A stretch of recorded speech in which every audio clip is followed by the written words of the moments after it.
சாயங்காலம் 4 மணி. தினமும் அர்ஷான்ட்ட சொல்ற ஒரே வார்த்தை, "அழுதா ஆட்டி மட்டும் விடுமா, தூக்கிராத" அப்படின்னு. சின்ன பிள்ளை தான் இல்லையா? முழிச்சிருந்தா கீழ படுக்க வச்சுட்டு போயிருவேன், பார்த்துப்பான். ஆசிர மதரசாக்கு விட போகணும். வண்டியில போனா 5 நிமிஷம் தான். இங்க அந்தமான்ல ரோடு வந்து மேடும் பள்ளமுமா இருக்குமா, அவனுக்கு ஏற கஷ்டமா இருக்கும். அதனால போய் விட்டுட்டு மறுபடியும் 6 மணிக்கு அழைக்க போவேன். வந்து 10 நிமிஷத்துல டியூஷன் கிளம்பிருவாங்களா, அந்த கேப்ல ஏதாவது ஸ்நாக்ஸ் செய்ய முடிஞ்சா செய்வேன், இல்லைனா டீ பிஸ்கெட் கொடுத்துருவேன், இல்லைனா ஏதாவது ஒரு ஜூஸ் போட்டு கொடுப்பேன். நைட்டுக்கு பூரி கூட பன்னீர் பட்டர் மசாலா செய்யலாம்னு செஞ்சேன். என்னாச்சுன்னா, மசாலா வதக்கி அரைக்கும் போது பட்டை கிராம்பு ஏலக்காய் அதிகமாக சேர்த்துட்டேன் போல. ஒரே வாசனை முகத்தில் அடிச்சிருச்சு.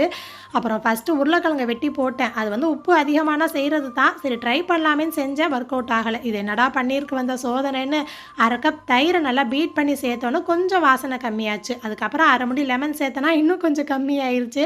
ஒன்றுமே சொல்லாமல் கம்முன்னு போய் வச்சுட்டேன். எல்லாரும் சாப்பிட்டு நல்லா இருக்குண்டாங்களா, சரி okay done, tips work out ஆயிடுச்சுன்னு நினச்சேன். இதே மாதிரி இன்னொரு ஷார்ட்ஸில் நம்ம பார்க்கலாமா?